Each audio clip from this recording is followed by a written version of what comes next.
All right, Scott. So we are officially live. I'm excited to dive in with you. Maybe we'll kick it off with how you came up with the concept for the company, what you first attempted to do in the world when you started the business Preventure. Yeah, it's a long story, but I won't take too much of your time. But thanks for having me on today. Yeah. So I'm a sports physical therapist. So my whole focus in life was to prevent injuries with elite athletes. So I studied movement analysis and sports science, and I also studied physical therapy because that's the injury side. And being from Australia, you've probably picked up the accent. In Australia, it's not like the US where there's a lot of talented athletes. So because our population, we've got a smaller population than California. So when we do have talented athletes, we need to look after them. We need to make sure that they don't get injured, because we know injury is has the biggest impact on performance, particularly Olympic sports. You've got other sports where contact injuries happen. So that was my focus. So Olympic sports, protecting the athletes, using data to identify overload. So when you measure the demands of a sport, whether it be the particular training or competition load, when you measure it using wearable technology, you can quantify it, and then you can measure the capacity of the athlete to withstand those demands. And when those aren't matched, they break down. It's as simple as that. So I'd always focused on wearable technology and movement analysis to prevent injuries. And then my mother, who was working as a nurse, she sustained an injury to her back lifting a patient. And her injury prevention program, I realized, was a safe lifting manual that she'd read when she started the role 10 years prior. So I saw firsthand how a workplace injury could have been prevented, but I saw the impact of that injury on the quality of life of my mother. The pain and suffering, it resulted in early retirement. She had 7 levels of her spine fused. So I sort of took a step back and thought, well, I'm using this technology and using data to prevent injuries with elite athletes, and that's great for them and it's great for the Australian sports community, but I could use this technology to protect the lives of hundreds of thousands of workers who do physical tasks by taking the same concept, measuring the demands of the tasks, measuring the capacity of the individual to withstand those demands, and when they're matched, they're fine. If they're not matched, they're an injury risk. And so that was 2014. I started this journey of just exploring how, because obviously sports wearable technology, it's too expensive. It's not practical to use in a workplace. You've got teams of sports scientists that use the data to prevent injuries with athletes. You don't have that in a workplace. So I spent basically since 2014 building something that was cost effective, that was practical, that was user friendly for workers, for the insurers, for the safety professionals. And that's the journey I've been on. So really, and it's a tricky one because I'm not an entrepreneur. I'm a problem solver, and that's where I've had to learn a lot of the business components, and I'm still learning on how to grow the business. And it's been an interesting journey, and I guarantee that the journey ahead is going to be even more interesting as we raise more funds and grow. Yeah, so tell me where you guys are today in terms of, I guess, external funding, but maybe more meaningfully would be how you measure progress internally. Well, we measure progress from number of reports on the dashboard, and that's how we measure success. If it's the product use is where all of our success metrics are. The revenue and all that sort of thing is that takes care of itself in theory when the product's doing what it should do. But sorry, to answer the first part of the question, we started with some government grant funding in Australia. So we got $750K from the government to build, because there's a social benefit and the community benefit. So the government backed us to build what we have today. We got universities to validate what we did. And then off the back of that, we started getting angel seed funds. So we've raised over $1 million, probably $1.5 million now of seed funds in various stages. Went through the launch accelerator with Jason Calacanis there in San Francisco. That was a learning experience because, again, I had no idea what I was doing. So that was an incredible accelerator in helping me understand what it takes to take what we had, which was a product with really good product market fit, get funding to then take it to the world. So that was a really good accelerator to teach me how to pitch and to win investors and that sort of thing. And so now, the recent round we had to cap a little bit because our growth rate's quite good, and so we were oversubscribed by quite a fair bit. So our last round, which was mid last year, we capped it a bit because our revenue was coming on really good. We're planning a Series A at the end of this calendar year, well, October, November this year, and already we've got some big VCs that are very excited about it. They wanted to invest last year, but we said no, let's hold off. And are you selling direct to consumer, or is it selling to businesses, or some combination? It's businesses, yeah. So, okay, yeah. So there's two models we have: direct to companies. So when companies employ workers to do physical work. Depending on the size of the company, if they've got a safety team internally, then we go straight to the company and it's their internal safety team that use our product. Otherwise, the smaller companies who don't have internal safety team, they outsource their safety services to service providers. So that's our other avenue. We have partners. The partners are the safety professionals who use our technology for all of their clients. So having said that, it's an interesting mix because the consumer or the end user is the worker. So we still have to engage the worker. So we still have to have a product that's almost like a B2C nature, because if we don't engage the workers, then it's really hard to get them to wear the sensors. And so you think of the product as consisting of a mobile app that people can connect the sensors to, and the sensors, you guys aren't building, you're working with third-party sensors, and then you customize the app itself. Is that right? Yeah, 100%. So we've got we tailor the sensors to our needs. So we've got a sensor manufacturer that builds our sensors for us, and then they connect to the smartphone app, and then we've got the cloud-based dashboard where all the analytics is stored and reviewed, and all the insights are found. Okay, and the sensors would be things like what? Like something that connects to my wrist or my stomach, or sorry, I should have. I don't how have many a of set with these me. are there? There's two sensors, okay. But again, that's where. So with sports, we put sensors everywhere, and we measured everything. We measured heart rate, GPS, and everything. But then during the product development phase, we realized how many sensors we needed, because the more sensors, the more expensive it was. But also, there was a risk of getting lost in too much data.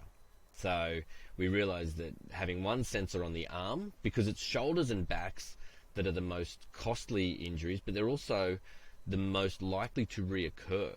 So shoulders and backs are the ones that we wanted to focus on, and slips, trips, and falls.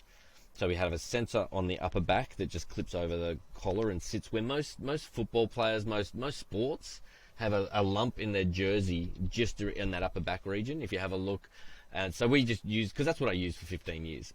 So we just use that same position. So there's a sensor that sits there, that sits over the collar, but that doesn't measure arm movement. So we also have a sensor around the arm. So it's just the two sensors. They measure the movements, they process the data on the sensors, they then send it via Bluetooth to the smartphone, and that's where the worker gets feedback, and that's where the data is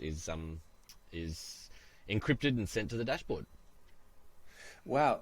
So correct me if I'm wrong, but is it true that when people are playing sports like football, soccer, whatever it is, that they're wearing sensors on the field? Like, are players in the NFL wearing sensors while they're playing? Yeah, 100%. It's been common these days for... Well, it was becoming common when I in the late 90s, because one of my good mates did a PhD on GPS tracking in athletes. So mid to late 90s, it really started being used. So now, if you have a close look at any sports, particularly team sports, you'll see there's a lump in their jersey just in that upper back region, sort of above their shoulder blades, and that is a wearable device that it tracks them. So it measures where they go on the field or on the court. But it also, more importantly, measures the quality of their movements. And it measures impacts as well, which is a really good one. So basketball's a huge one. You have a close look at any basketball team, and you'll see above their number and their name, you'll see a little lump in there. Because these days there's a little pouch sewn into the jersey and into the singlet. And so, before they go on and before they train, before they do anything, a sensor's put in there and they measure everything. And is this required for players, or is this optional for their own benefit? Well, like, can you opt out? No one does, because it's for... Really? Well, it's for, a lot of the time it's for tactics and strategy. but it's for injury prevention. So at one stage, we had, so in Australian rules football, these athletes run around a huge field and they run 15 kilometres per game. And at one stage, a research paper came out indicating that when an athlete's point-to-point acceleration dropped below a certain threshold, their risk of hamstring injury had tripled. And so we had all these people on laptops on the sideline tracking this data, and as soon as a player's threshold went in that high-risk range, they were dragged from the field and rested. And so at one stage, the injury management or the injury prevention got to the point where data was making the big decisions. However, things started swinging back the other way, because we found that it could be a player who's just kicked 3 goals and is on fire, and then they get dragged because of the data on their hamstring. And so all of a sudden people are saying, what's going on? What are these coaches doing? Yeah. But yeah, you've got sports science teams. It's a full profession now, sports data analysts, where they're sitting on the sideline and they're live tracking all of the data from all of the players, so they can see who is within certain thresholds, whether they need to be pulled because they're a high risk, especially hamstrings, but also impacts as well. If there's been a big hit or a big collision, it's like, well, all right, we need to check on them, get them off, call a timeout, and let's have a look at this player. Yeah. Wow. I didn't realize that. I mean, God, to think somebody is just analyzing data on the sideline from sensors that are on the field inside the jerseys. I never realized it was that technical. That reminds me, because the NBA Players Association banned the use of training and competition data to be used in contract negotiations. So maybe 4 or 5 years ago, a lot of these teams who were looking to scout new players were requesting their data, so they could actually see, all right, exactly where potential risks were or where their strengths were, where the strengths and weakness were. And then the Players Association just sort of said, no, because this could be used to bargain down their value. Yeah, so that got banned maybe 5 years ago now. Fascinating. Yeah. And so the data is sophisticated enough to make reliable game time decisions, but it's also, I would imagine there's a lot of noise. Like when someone bends over and picks up a box, say in a business scenario, you don't know what angle they're picking. Like, so much of it, right, is your posture, your ergonomics, whether or not you get injured, your flexibility, your mobility in your hips and your knees, and your ankles. Yep. All that must play an enormous factor, as opposed to just what you can pick up from a sensor. Maybe tell me more about that. Yeah, that's exactly, where are we? What's the state of? Yeah, that's exactly what we measure. So you and I could measure the movements of you and I moving a 10 kilo box from point A to point B. The force to move that box, so the weight is the same, the distance is the same. However, you and I would move slightly differently, and that's what the sensors pick up. They first of all pick up whether you bend more than me or whether you reach more than me. So it measures the quantity of movement. But more importantly, and this is where our sensors are differentiated from the others that are available on the market, our sensors measure movement quality, which is the control of the movement. So whether we move the box smooth and controlled, which we know reduces the injury risk, or whether we move the box in a fast, jerky, uncontrolled way, which we know, which research has shown, increases the injury risk. Because that's going back to the sports data analysis. When you've got an athlete out on the field that's moving in a fast and uncontrolled way, a lot of the time that's good from a tactical perspective, but a lot of the time that's bad because they're not moving efficiently and they're going to end up injured. And a really good example I use all the time is in tennis. You've got someone like Rafael Nadal who scrambles all over the court, compared to someone like Roger Federer who's smooth as silk all over the court. And if you look at their careers, Roger Federer, I mean, they're both now getting towards the end of their careers, so they're both getting injured, but their injury history, Rafael Nadal's injuries have been a lot worse and a lot more frequent than Roger Federer, because of that smoothness and the efficiency of movement when they're doing what they're doing at that high level. And it all comes back to... Yeah, sorry to cut you off, but in the case of Rafael Nadal, this has to be something his coaches are telling him. You think in his case, maybe representative of other top athletes, he's saying, well, this is just the way I learned, this is how I can be successful, it's too late to change, is the attitude that most guys at that level who are acting inefficiently or moving inefficiently. Is that the story they say? Well, it's interesting, and without going into too much detail, a lot of it's to do with anticipation and reaction time. And so your smoother athletes in any sport, your athletes that feel like, or even like someone like LeBron James, or an athlete who looks like they've got all the time in the world on the court, a lot of the time that's their reading of the game and their anticipation, and that enables them to move a lot smoother because they've trained themselves that way. So someone like Roger Federer knows the game so well that he can move more efficiently around the court, whereas someone like Rafael Nadal, his reaction time and his anticipation is a little bit less, so he has to scramble in order to get the task done. Yeah. So that's where we're going into different sort of reaction times, all of which can still be measured by wearable technology.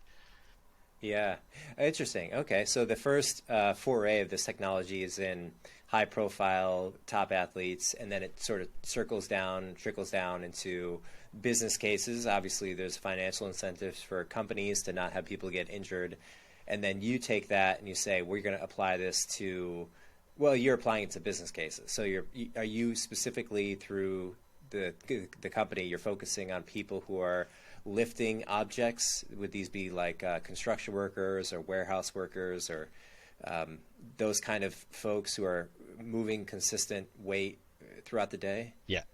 So your blue-collar workers, where there's physically demanding workload.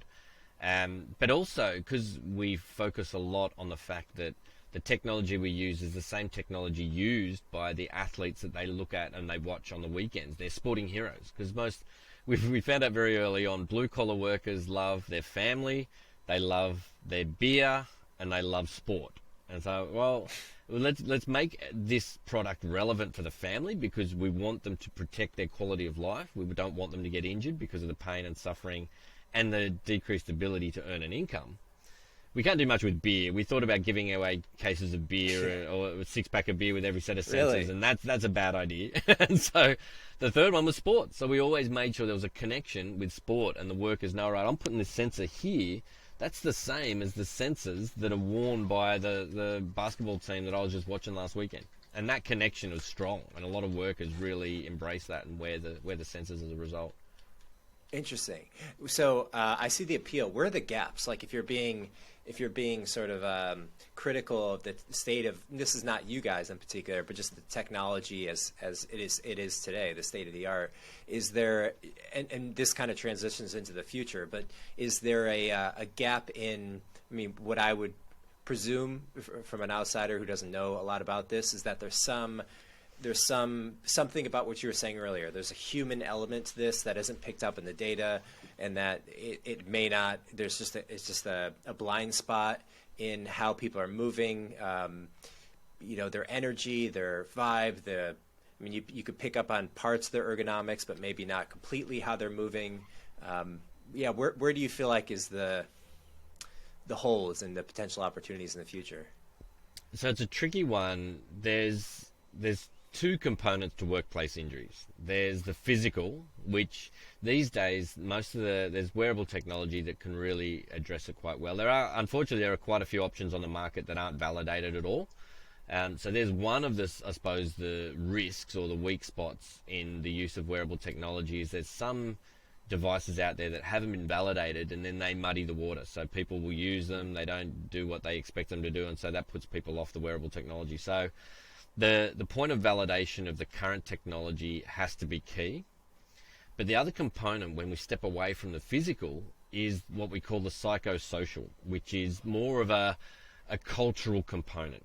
And we've found that often the work sites or the organizations who have a lot of injuries, and those injuries either cost a lot or result in the worker possibly never returning, it's because of the culture. So that worker has been bullied, or there's a culture there, and the biggest one is where the workers feel like the managers hate them, and the managers hate the workers because they're all trying to rip them off, and they don't work hard enough. And in those environments, it doesn't matter about the physical, because injuries are going to happen. And that's where that's the biggest gap at the moment when you're looking at overall well-being of workers. you can measure the physical, you can reduce the risk as much as possible, but at the end of the day, if it's a bad culture and if the workers hate the management and the management hate the workers, then that's where the biggest risk is. Why would that be true? Why? I get it. I mean, but it's just kind of interesting what the explanation there is. Is it that if somebody subconsciously or consciously doesn't want to be at this place, at this job, then they are being more sloppy, or somehow they're deep down inside they want to get injured so they don't have to show up to work anymore, and so they might just they feel that pain in their back and so they just push through it. And then how do you interpret what's going on there? Yeah, so as a clinical physical therapist for a while, I was actually treating a lot of injured workers, and I knew from the first couple of minutes that I'd met that worker whether the injury was as bad as they'd said, or whether they'd actually get back to work. And usually in the first few minutes, if they explained a story where their manager asked them to do something they didn't do, or their manager didn't listen to them, or a co-worker didn't help them, or straight away, this isn't just a back injury, this is a problem at the work site where this worker's not happy and they've got a little bit of pain, which now they've just thought, oh yeah, my back hurts, I'm not going back to work. And that's and that's quite frequent around the world, depending on the compensation systems.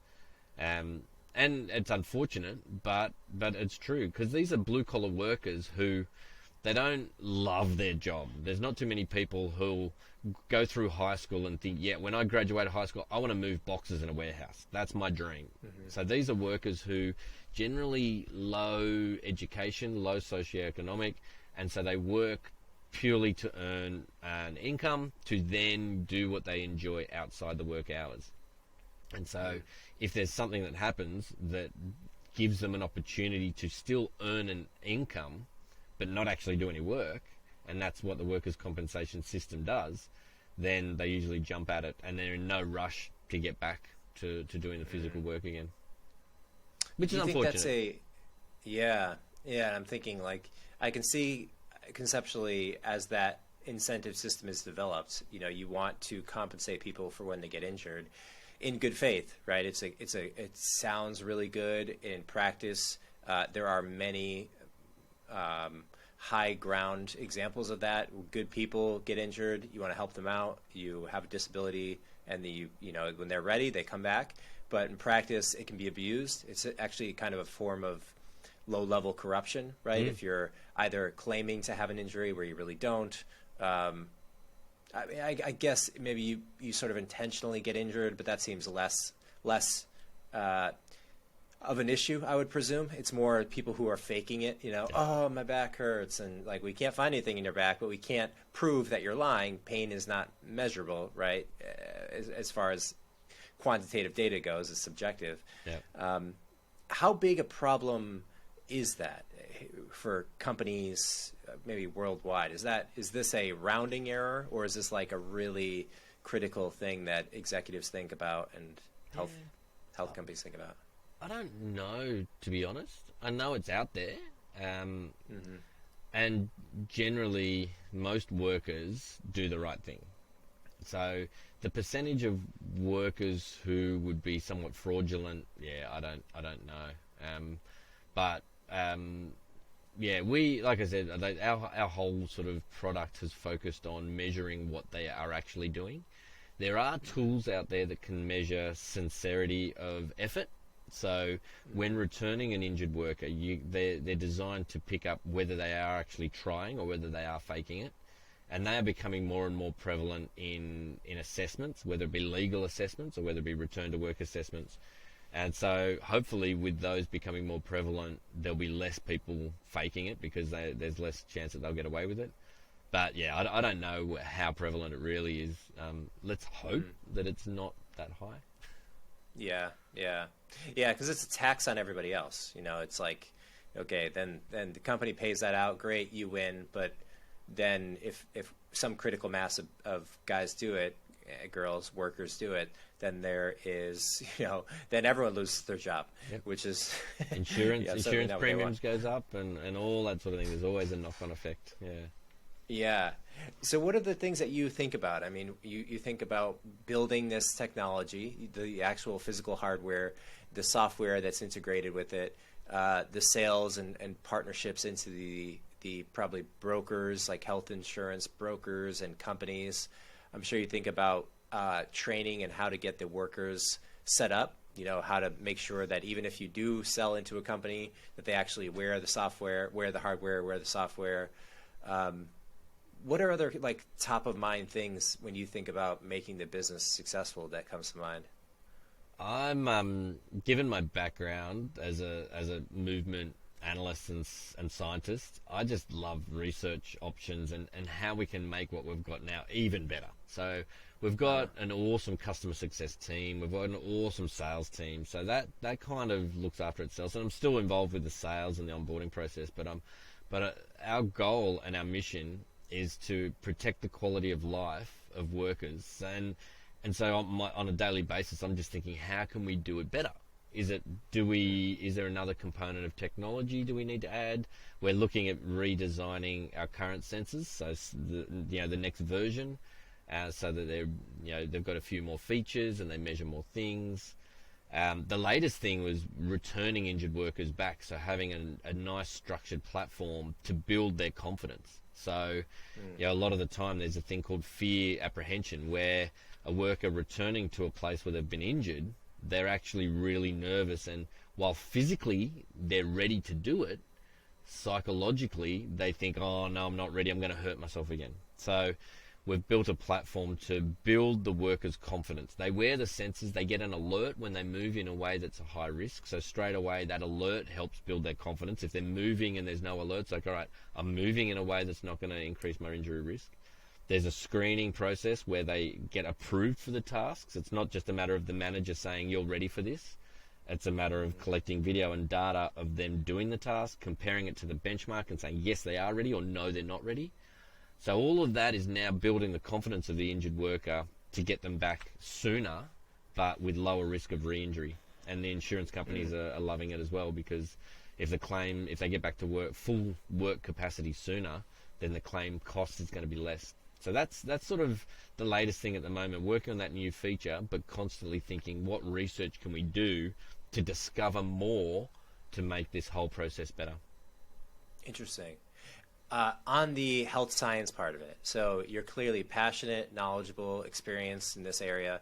What I either originally turned you on about this space and understanding how the human body moves, or how do you explain, like, what if someone who knows nothing about this, they just live their life without thinking about their body or any type of movement science? How do you explain, like, how would you convey your excitement? Like, what do you see that gets you excited about movement science? Just the measuring things.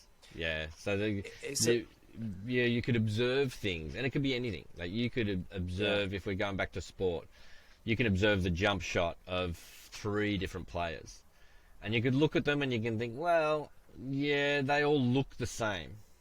But then you can collect data on the trajectory of the ball, whether the ball went in or not, and then you can backtrack it and say, well, the ones that went in were the ones that had a better follow-through, and you measure that.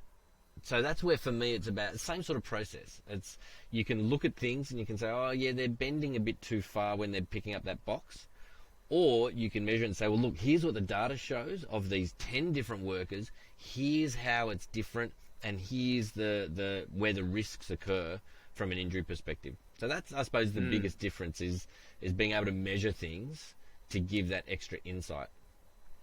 It feels, if I were to put words in your mouth, it's being able to measure, but it's also if you see 3 people shoot a jump shot, and the goal is to make more buckets, then you can be the best coach in the world, but there's almost a magical element to having that data, because it's like a microscope to a scientist. It's like, no matter what, the the scientist who has a microscope is going to have a capability that's effectively magical to those who don't. It's a tool that allows them to do something to unlock potential capability. It's like the reason people can. I saw this one really good description. I think it might have been a Malcolm Gladwell book, but he talked about the reason why why people have becoming faster and faster swimmers over the years, and it's incremental progress based on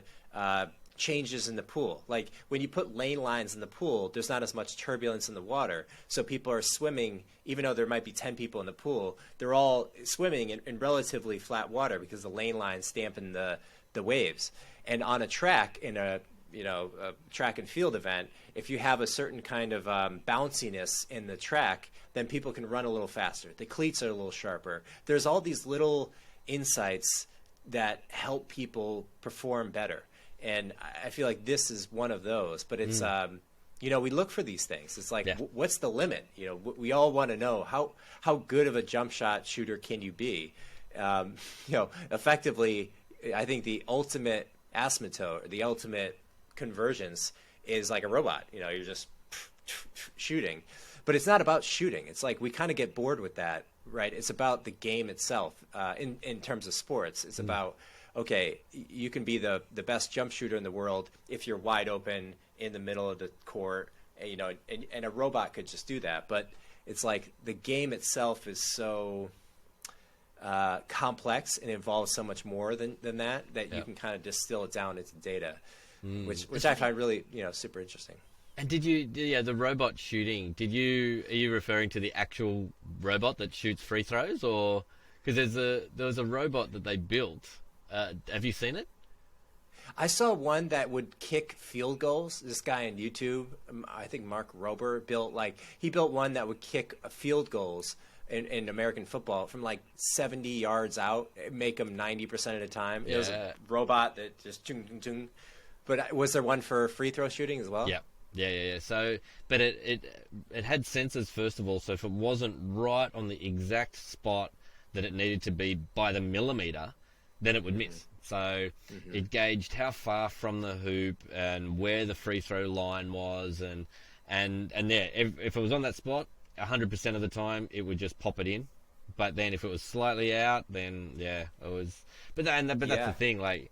Robots we're still a long way away from a robot being able to process the variables that are in that environment. And that's why autonomous vehicles still aren't on the road, because there's so many variables that the human brain processes when we drive, or that the human brain processes in a game of basketball where there's players moving around and there's a clock ticking, and then there's all of these sort of elements. So the automation and the robotics are still a fair way away in that respect. Yeah, there was a good interview that Elon Musk gave where he was describing what's going on, and he said, we're taking in to the Tesla through 6 cameras, we're taking in photons, we're converting those into a digital signal, and then we're interpreting the world around us. So you do that by creating vectors to identify this is a cone, this is a person, and then you're layering on past events. So you're merging, he said, like if there's a group of school children on the corner and a bus drives next to them, so you can't see the school children anymore, you have to keep in memory that those school children are likely to jump out in front of the bus because you had once seen them.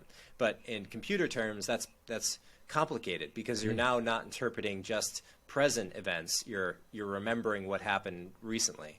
And so that's happening, though. I mean, we're going to Tesla did announce the robot that effectively uses the same technology of AI. So they're using the computational interpretation and creating these 3-dimensional vectors of the world.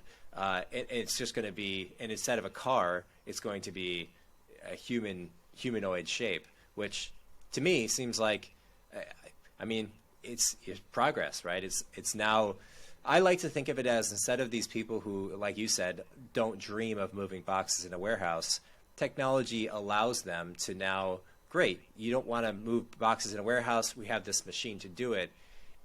Without labeling it as good or bad, it simply allows them to do something else. go be a metaverse content designer. Do something in the future direction as opposed to moving physical objects. Yeah, So it's the evolving workforce. yeah, yeah, which always introduces friction. People are scared oftentimes of losing their jobs, and I think they don't see the future of how they could potentially learn something new. But I remain pretty optimistic on this front. I think humans are they're only familiar with what they see, and so if you don't see the potential to build a career using the internet and using the things that are available on the internet and the value and skills you can learn, then it's going to be like there's no jobs in my town. What am I going to do? When in reality there are. You just need to shift gears and jump online. That's obviously different for every different person, but I think overall it's like the evolution of human beings is moving in that direction. Yeah, and history shows it. So we learn from history and we see what path we're on. Yeah. I have a good friend of mine is the strength coach for an NBA team, and he loves talking to me about the different mechanics of movement and the development of strength coach. He's a strength coach in particular, so he thinks about how people a lot of this kind of thing, measuring data, thinking about what are if somebody pulls their Achilles, they have a strained ankle or something, they look at that and say, what could we have collected? What data could we have collected before this happened to prevent this from happening? Yep. And it's almost overwhelming to me because I feel like, how could you know? How could you possibly know before you get an injury? But I guess, right, and tell me if you agree with this, that as long as you had enough data, you can predict any injury. Do you agree with that? Well, yeah, as long as it's valid and reliable data. So they're definitely. But these days, there's so much research that guide the way. So, for example, if it's Achilles, then there'd be a screening tool for Achilles elasticity. And I don't know what it is. I'm just sort of talking off the top of my head. But there is plenty of screening tools to predict injuries. So, and a lot of the sports teams that I used to work for go through that. I worked for track and field, Athletics Australia, so track and field, and we had, for the hurdlers in particular, we had specific tests that we did on them every day to make sure that they had the range, because as soon as the range in their hips and in their muscle length started to drop, their risk of injury was huge. So every day we'd check it and we'd say, all right, well, as soon as it starts to drift in a certain direction, we work on it and we make sure we get it back to where it should be. So if it's Achilles, there might be a jump velocity, so they might have force plates, and they get the players to do a single leg jump to maximum, and the shape of that curve on a chart would indicate whether there's the right amount of acceleration or the right amount of force and the right amount of angles. And like I said, I don't know exactly, but there's hundreds of tests like that can be used and are being used, and it's research that comes out of universities that's supporting it. I want to ask you, I'm curious about this because it's my life and a lot of millions of other people's, but I've heard the phrase that sitting in a chair, like a computer chair, for 8 hours a day is the new smoking, and that the amount of injuries that are coming out of the fact that people are so static physically throughout the day is producing a ton of injuries. And I know there's partly you have to just exercise. You can't expect to be healthy if you don't exercise and sit in a chair. But there's also just purely sitting in itself. So I run a lot, I do jujitsu, but I'm still kind of concerned about the fact that I'm just sitting in a chair for 8-9 hours a day. Have you seen any data to support this? And what's the level of understanding in the research, if you're up on this, with injuries or sort of other negative health issues associated with sitting for long periods?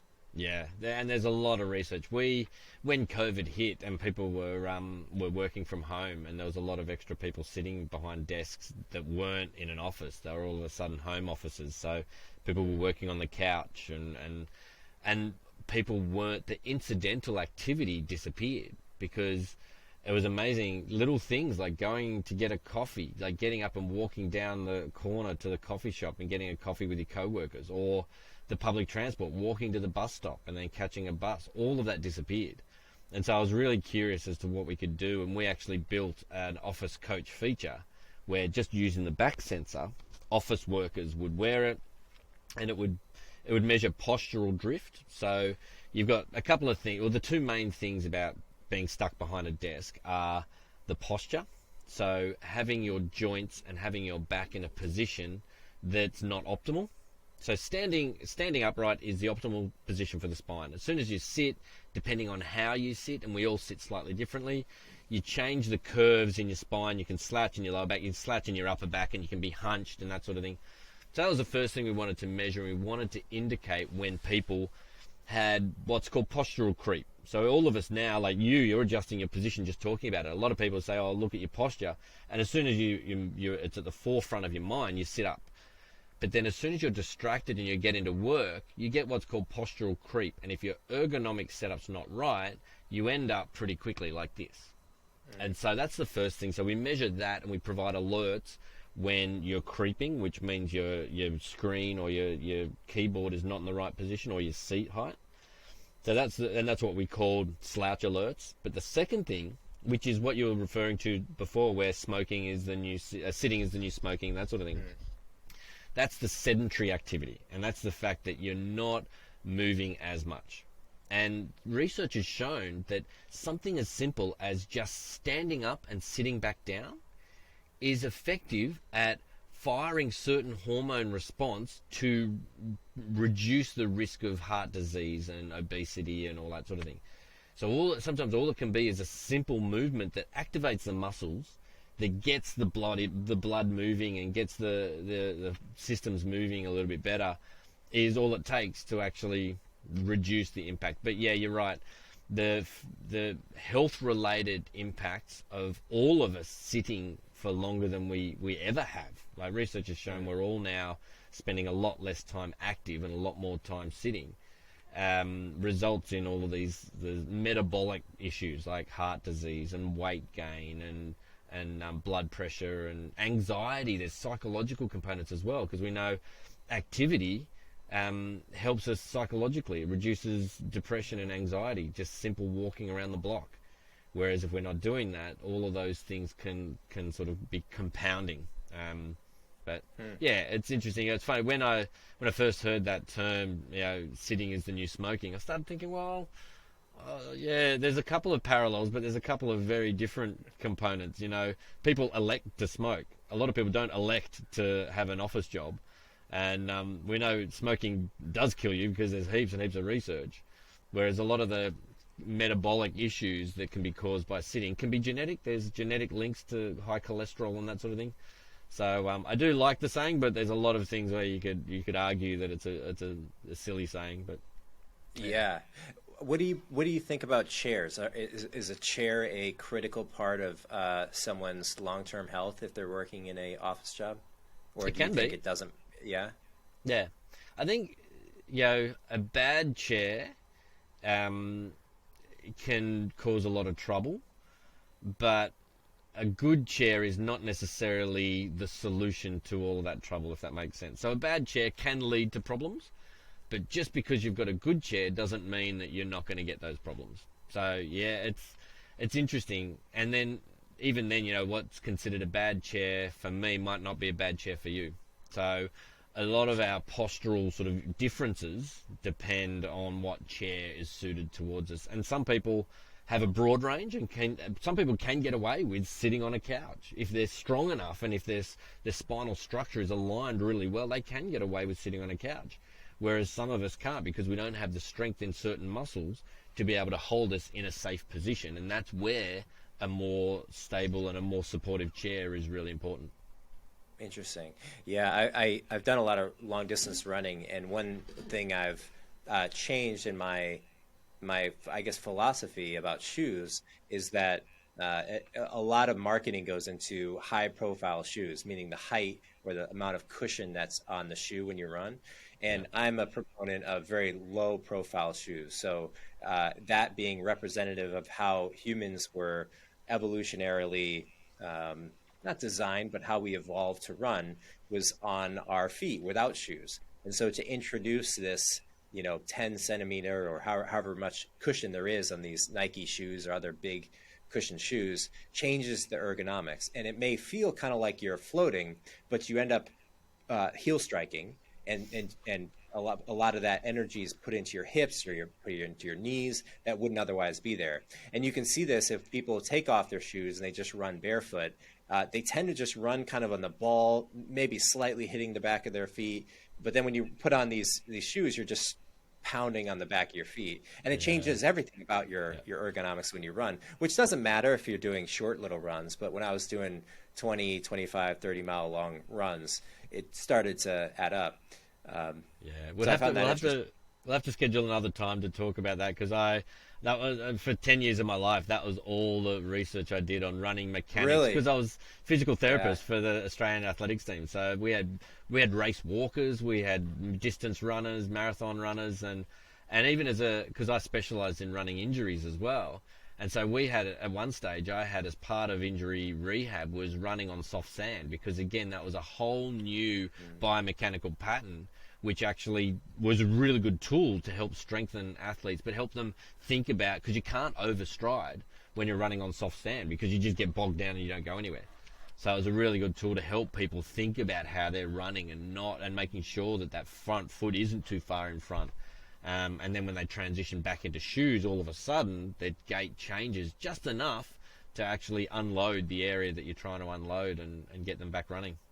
So and watching the shoes, remember there was that phase where there was the minimalist, where the barefoot running was a big thing, and there were shoes back then where it was basically a rubber sleeve around your foot, and people were running marathons, and it was brilliant.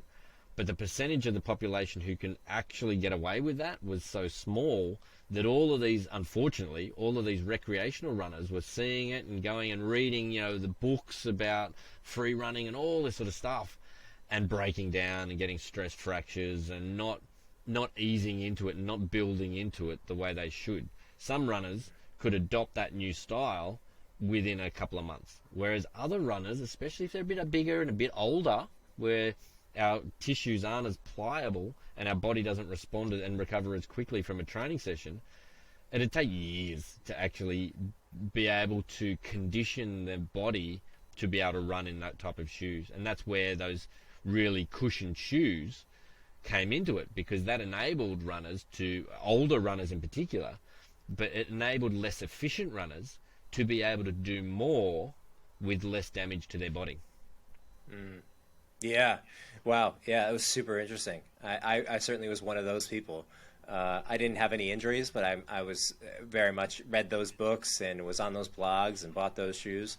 Yeah. Fascinating. And it was really cool. It was a really cool time, because this is so real, and it makes so much sense, and the Kenyans, and it was exciting. And then the pendulum seemed to swing back, and now there's shoes with crazy amount of cushioning that are sort of the opposite end of the spectrum. And it's about finding what works for the individual. Yeah. Do you use any tools when you sit, like any devices? I don't know the names of those. I don't think they'd be competitive with you guys since you're focused on business. But I have seen a couple Kickstarter and maybe some other sensors that are out there that beep at you and measure posture. Yeah. We did a lot of research on that when I built that sort of office coach feature for people with their office posture. I did a heap of research on it, and the research quite convincingly said that those posture feedback devices, depending on the individual, some individuals they're really good for a week, some of them for a month, but the reality is after a certain amount of time they just become background noise, or they become annoying and people get rid of them anyway. So right. It depends on what the benchmark is. So if everyone's going for one perfect posture, some people it's not physically possible because the shape of the bones in their back won't enable them to hold that position. So if they're wearing one of these things and getting alerts all the time, it's an unachievable end result that they're after. Whereas others, there can be a little bit more, others who are naturally a lot more straighter, those devices won't be providing as much feedback, so they might wear them for a bit longer. But yeah, overwhelming. It was similar to the Fitbit.